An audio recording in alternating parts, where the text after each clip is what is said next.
Hello everyone, it's Jin'taan here and welcome to another episode of Jin'talks. Today I'm going to be talking about one of my favourite ships to fly in New Eden, and that is the Ferox. And I'm not even going to be talking about it in a fleet context as most of you might be expecting. I'm actually going to be talking about it in the context of solo PvP, specifically man mode, propless, dual XLASB stuff. One of the biggest advantages you can have in EVE, not just in solo PvP, is the advantage of having hidden information that your opponents are not aware of. Now that can be things like having spies or something similar, but in the context of solo PvP, it typically means being just fit in a way that your opponents do not expect, and taking advantage of that. In fact, the ubiquitousness of the Ferox is one of the reasons why I started looking at it over better options like the Hurricane Fleet issue. People simply wouldn't know what to expect when they came up against a Ferox in the wild. And in this particular fight you can see me use this to its full effect, as I play the part of being simply a trapped fleet ship, only to, after they follow me with a small portion of their gang through this gate, reveal myself to be an active tanked, brawling blaster battlecruiser, something that can absolutely tear through these Tech 3 destroyers. Or at least nibble at them and not let them get away as long as they get too close initially. And in this case it lets me kill a Zvipple and simply warp away to safety.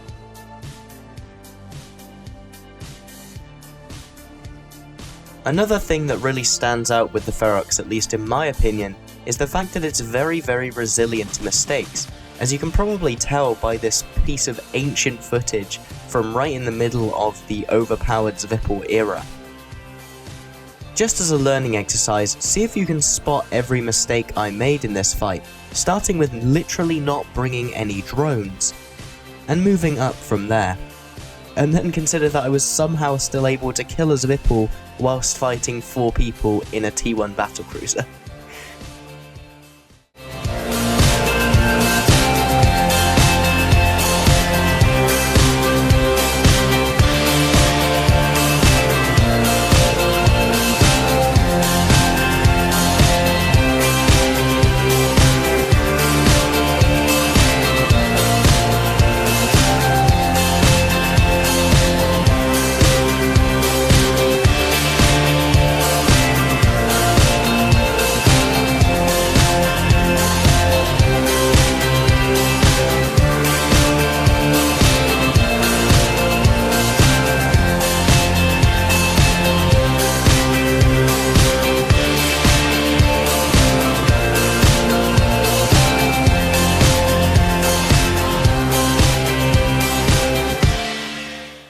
Other than using intel to kind of pretend to be a fleet ship and bait small gangs into engaging you in that way, there is one other major way to get fights in this ship, and that is simply to crash a gate camp.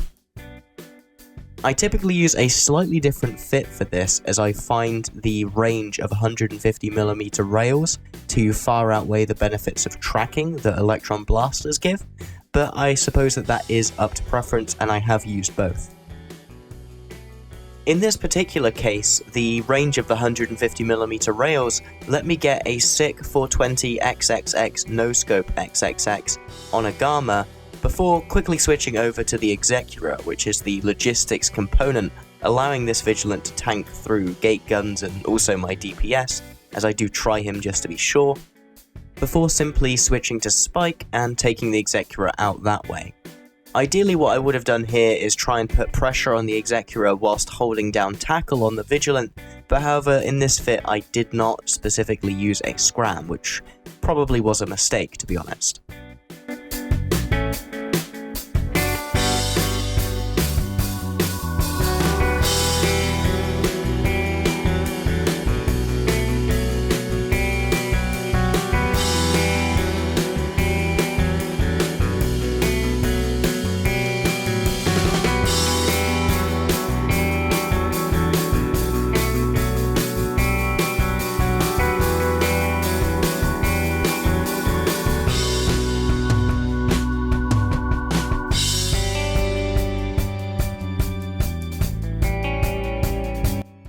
Now this fight might seem a little crazy as it involves 3 parties. The Hawk and the Bifrost are their own little team, and then there's this cruiser gang which comes along very shortly and starts attacking that Hawk and Bifrost gang whilst ignoring me.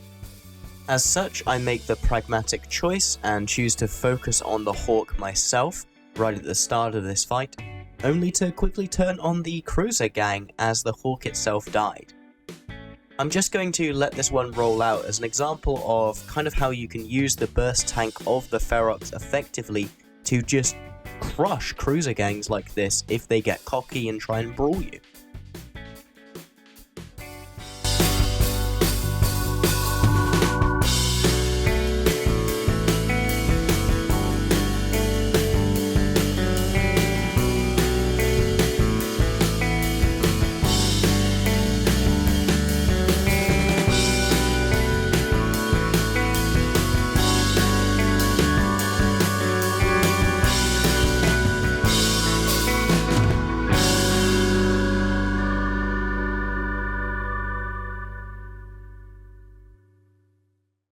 What was the CIA agent doing in the reservoir? Well, bobbing up and down, of course. Unfortunately here I make an unforced error and over-rep, which costs me a significant chunk of my capacitor, and as this fit has no way to get capacitor back, that means that I effectively lose out on a kill, and it shows that whilst this fit might be forgiving, it certainly isn't easy to fly. You've got a lot of buttons to press, and if you're like me and you're not good with that, sometimes you're gonna miss things, and that's okay. It's all part of learning. My tank is fired. My tank has underplayed. My tank has underplayed. Save me from hate. Save me from hate. This next fight is also pretty dumb, but mostly in terms of setup. As you can see here, this Gnosis is just burning at me like he wants a 1v1, but then he's willing to take gate guns, which just signifies all around big flashing warning bells, this Gnosis is bait. But I kind of bite on it anyway because I figure screw it, I want a fight, and well, you'll just have to see how the fight develops, but hey. I wouldn't suggest that you do this if you want to win every fight, but if you want to have a little bit of fun every now and again, don't be afraid to take the bait and see what happens.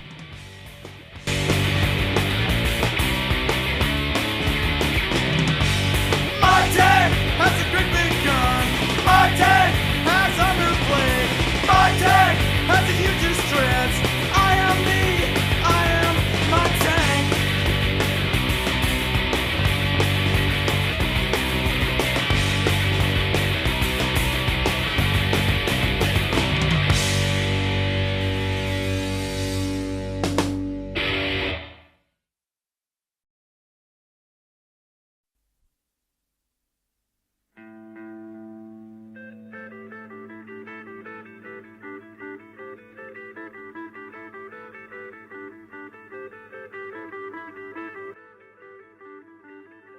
So this next fight is against the same group of players, Honourable Third Party, although in this case, instead of taking the bait, I'm actively going to attempt to break one of their gate camps.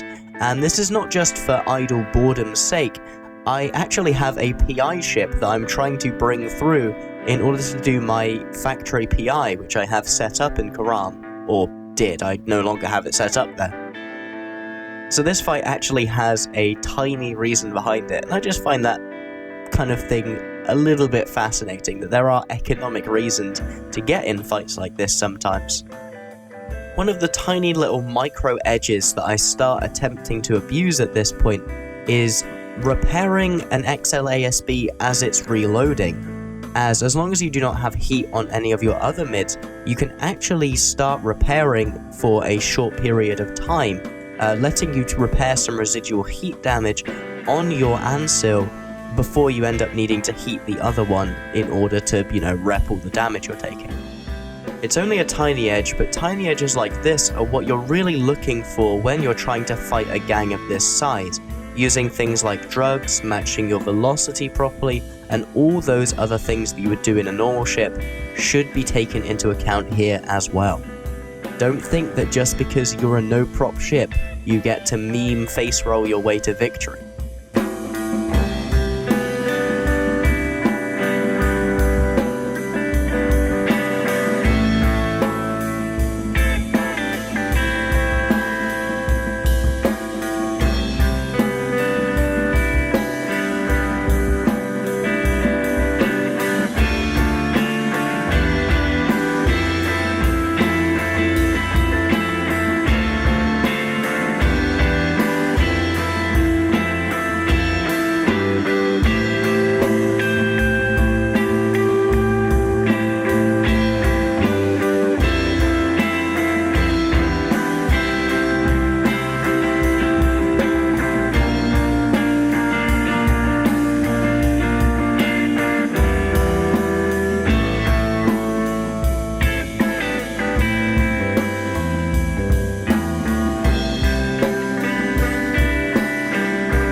Now, these next two fights don't have anything particularly different to what we've seen before. It's not like I'm going to be pulling off some sort of Chesateer feathering shenanigans in a no-prop ship. It's basically all about finding an enemy gang, getting them to underestimate you, and then hoping to God you can land a scram web so that you can just eat them alive, whilst your huge tank takes up the slack. However, this song is sick, and, it's good footage, so I'm gonna let it roll. If you have any specific questions about the fit or how I want to fly it, put them in the comments below and I'll answer them. As always, thank you for listening, and fly smart.